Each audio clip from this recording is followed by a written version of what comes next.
CIET NCERT द्वारा प्रस्तुत है पाठ 12 संसार पुस्तक है। पृष्ठ संख्या 87। जब तुम मेरे साथ रहती हो तो अक्सर मुझसे बहुत सी बातें पूछा करती हो और मैं उनका जवाब देने की कोशिश करता हूं। लेकिन अब जब तुम मसूरी में हो और मैं इलाहाबाद में, हम दोनों उस तरह बातचीत नहीं कर सकते। इसलिए मैंने इरादा किया है कि कभी-कभी तुम्हें इस दुनिया की और उन छोटे बड़े देशों की जो इस दुनिया में हैं, छोटी-छोटी कथाएं लिखा करूं।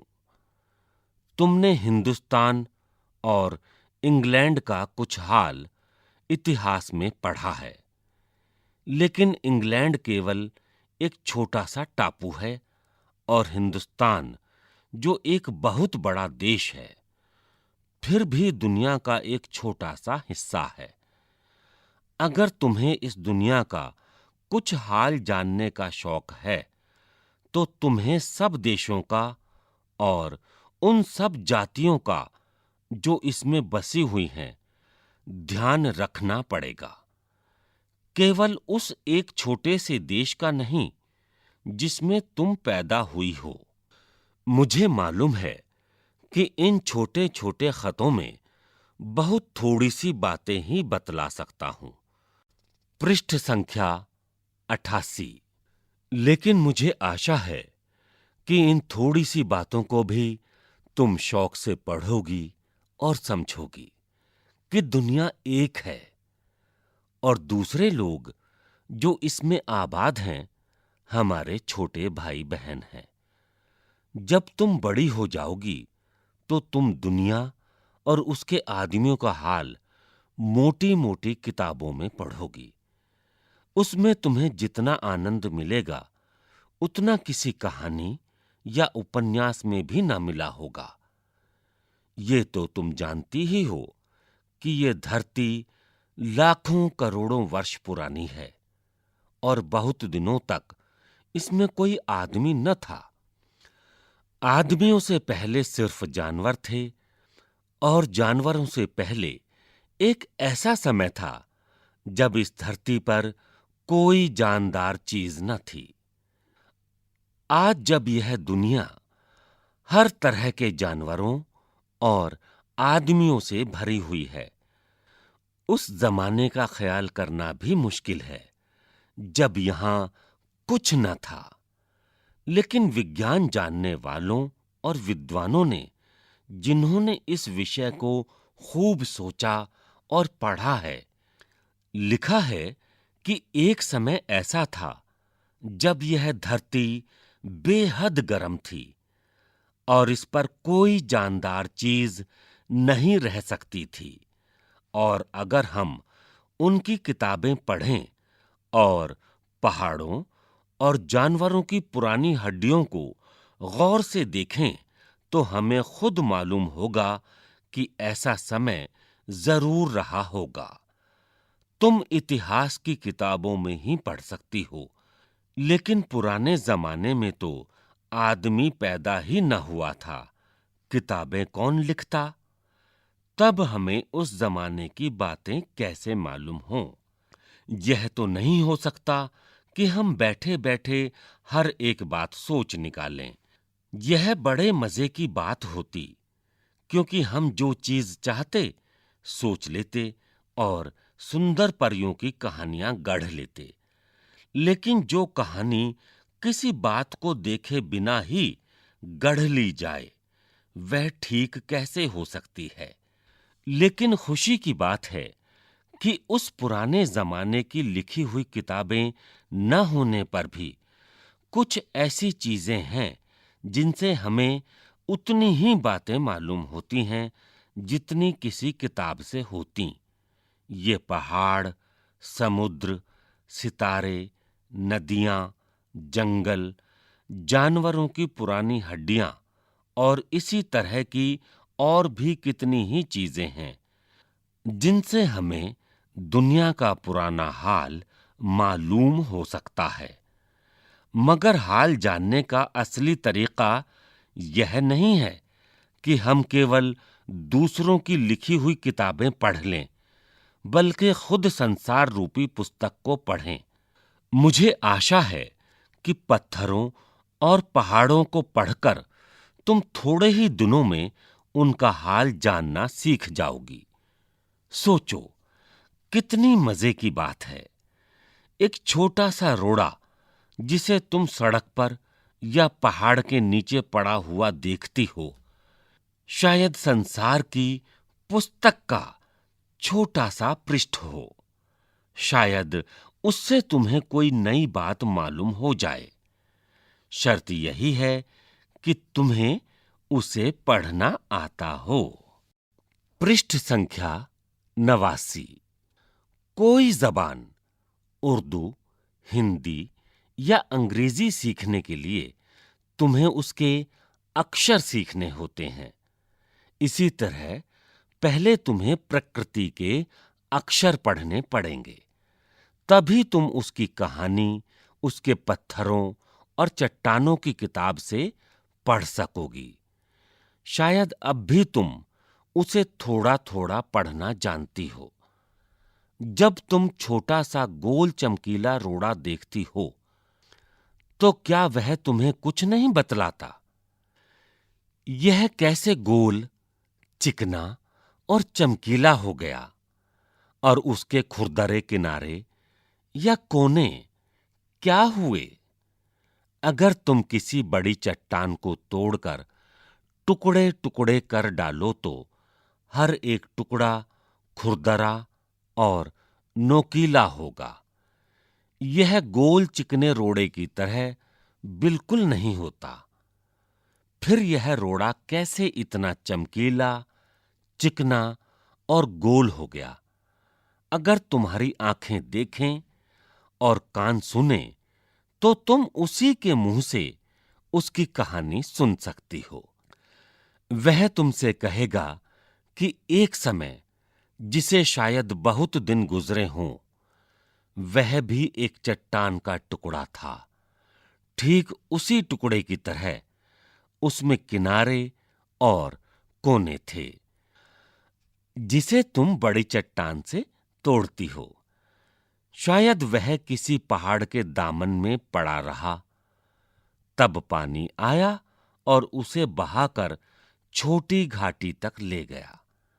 वहां से एक पहाड़ी नाले ने ढकेल कर उसे एक छोटे से दरिया में पहुंचा दिया। इस छोटे से दरिया से वह बड़े दरिया में पहुंचा। इस बीच वह दरिया के पेंदे में लुढ़कता रहा। उसके किनारे घिस गए और वह चिकना और चमकदार हो गया।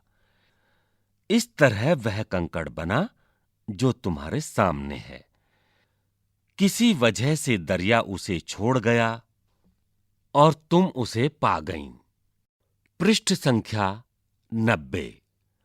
अगर दरिया उसे और आगे ले जाता, तो वह छोटा होते होते अंत में बालू का एक जर्रा हो जाता और समुद्र के किनारे अपने भाइयों से जा मिलता, जहां एक सुंदर बालू का किनारा बन जाता, जिस पर छोटे छोटे बच्चे खेलते और बालू के घरौंदे बनाते।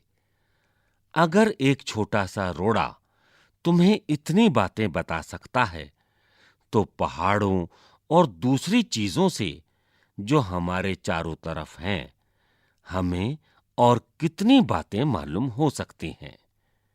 लेखक जवाहरलाल नेहरू।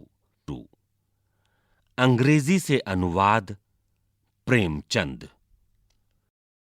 लेखक के बारे में।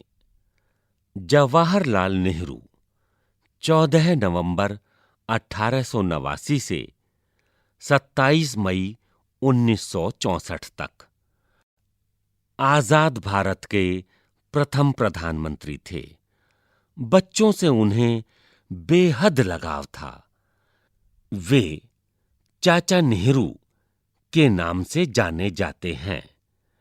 उनकी बेटी इंदिरा जब 10 वर्ष की थीं, नेहरू जी ने उन्हें अनेक चिट्ठियां लिखीं। इनमें बताया गया है कि पृथ्वी की शुरुआत कैसे हुई और मनुष्य ने अपने आप को कैसे धीरे-धीरे समझा, पहचाना। ये चिट्ठियां बच्चों में अपने आसपास की दुनिया के बारे में सोचने, समझने और जानने की उत्सुकता पैदा करती हैं। नेहरू जी को अपने देश के बारे में बोलने, बताने में विशेष आनंद आता था। ये सभी चिट्ठियां पिता के पत्र पुत्री के नाम पुस्तक में संकलित हैं। संसार पुस्तक है। इसी पुस्तक से साभार लिया गया है। खास बात यह है कि ये पत्र नेहरू जी ने अंग्रेजी में लिखे थे और इनका हिंदी में अनुवाद हिंदी के मशहूर उपन्यासकार मुंशी प्रेमचंद ने किया है। पृष्ठ संख्या 91। प्रश्न अभ्यास। पत्र से प्रश्न 1। लेखक ने प्रकृति के अक्षर किन्हें कहा है? प्रश्न 2। लाखों करोड़ों वर्ष पहले हमारी धरती कैसी थी? प्रश्न 3। दुनिया का पुराना हाल किन चीजों से जाना जाता है? कुछ चीजों के नाम लिखो। प्रश्न 4। गोल चमकीला रोड़ा अपनी क्या कहानी बताता है? प्रश्न 5। गोल चमकीले रोड़े को यदि दरिया और आगे ले जाता तो क्या होता? विस्तार से उत्तर लिखो। प्रश्न 6। नेहरू जी ने इस बात का हल्का सा संकेत दिया है कि दुनिया कैसे शुरू हुई होगी। उन्होंने क्या बताया है? पाठ के आधार पर लिखो। पत्र से आगे। 1। लगभग हर जगह दुनिया की शुरुआत को समझाती हुई कहानियां प्रचलित हैं। तुम्हारे यहां कौन सी कहानी प्रचलित है? 2। तुम्हारी पसंदीदा किताब कौन सी है और क्यों? 3। मसूरी और इलाहाबाद भारत के किन प्रांतों के शहर हैं? 4। तुम जानते हो कि 2 पत्थरों को रगड़कर आदि मानव ने आग की खोज की थी। उस युग में पत्थरों का और क्या-क्या उपयोग होता था? अनुमान और कल्पना। हर चीज के निर्माण की एक कहानी होती है। जैसे मकान के निर्माण की कहानी, कुर्सी, गद्दे, रजाई के निर्माण की कहानी हो सकती है। इसी तरह वायुयान, साइकिल अथवा अन्य किसी यंत्र के निर्माण की कहानी भी होती है। कल्पना करो, यदि रसगुल्ला अपने निर्माण की कहानी सुनाने लगे कि वह पहले दूध था, उसे दूध से छेना बनाया गया, उसे गोल आकार दिया गया, चीनी की चाशनी में डालकर पकाया गया, फिर उसका नाम पड़ा रसगुल्ला। तुम भी किसी चीज के निर्माण की कहानी लिख सकते हो। इसके लिए तुम्हें अनुमान और कल्पना के साथ उस चीज के बारे में कुछ जानकारी भी एकत्र करनी होगी। पृष्ठ संख्या 92। भाषा की बात। 1। इस बीच वह दरिया में लुढ़कता रहा। यहां लिखी क्रियाएं पढ़ो। क्या इनमें और लुढ़कना में तुम्हें कोई समानता नजर आती है? ढकेलना, गिरना, खिसकना। इन चारों क्रियाओं का अंतर समझाने के लिए इनसे वाक्य बनाओ। 2. चमकीला, रोड़ा। यहां रेखांकित विशेषण चमक संज्ञा में ईला प्रत्यय जोड़ने पर बना है। निम्नलिखित शब्दों में यही प्रत्यय जोड़कर विशेषण बनाओ और इनके साथ उपयुक्त संज्ञाएं लिखो।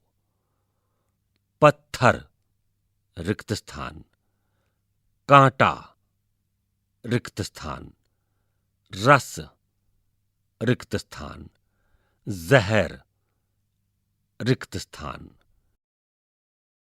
3.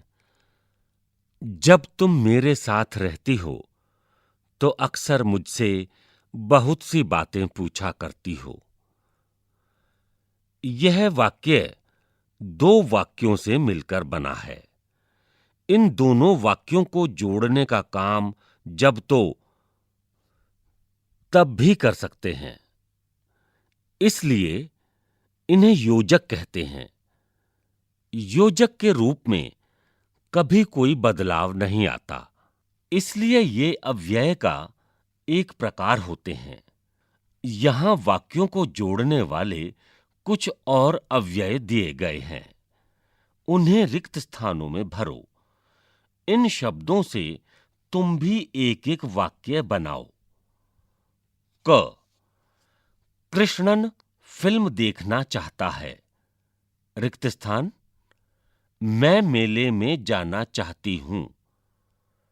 ख. मुनिया ने सपना देखा। रिक्त स्थान, वह चंद्रमा पर बैठी है। ग. छुट्टियों में हम सब रिक्त स्थान दुर्गापुर जाएंगे। रिक्त स्थान जालंधर। घ. सब्जी कटवा कर रखना। रिक्त स्थान घर आते ही मैं खाना बना लूं। ड. रिक्त स्थान मुझे पता होता कि शमीना बुरा मान जाएगी। रिक्त स्थान मैं यह बात न कहती। च. इस वर्ष फसल अच्छी नहीं हुई है। रिक्त स्थान अनाज महंगा है। छ. विमल जर्मन सीख रहा है। रिक्त स्थान फ्रेंच। इन रिक्त स्थानों में बल्कि, इसलिए, परंतु, कि, यदि, तो, न कि, या, ताकि शब्द प्रयोग कर सकते हैं। पृष्ठ संख्या 93। कुछ करने को। पास के शहर में कोई संग्रहालय हो तो वहां जाकर पुरानी चीजें देखो। अपनी कक्षा में उस पर चर्चा करो। सुनना और देखना। 1. एनसीईआरटी की श्रव्य श्रृंखला पिता के पत्र पुत्री के नाम। 2. एनसीईआरटी का श्रव्य कार्यक्रम पत्थर और पानी की कहानी। 3. पिता के पत्र पुत्री के नाम पुस्तक पुस्तकालय से लेकर पढ़ो। अभी आप सुन रहे थे ये पाठ। प्रस्तुति CIET NCERT नई दिल्ली, भारत।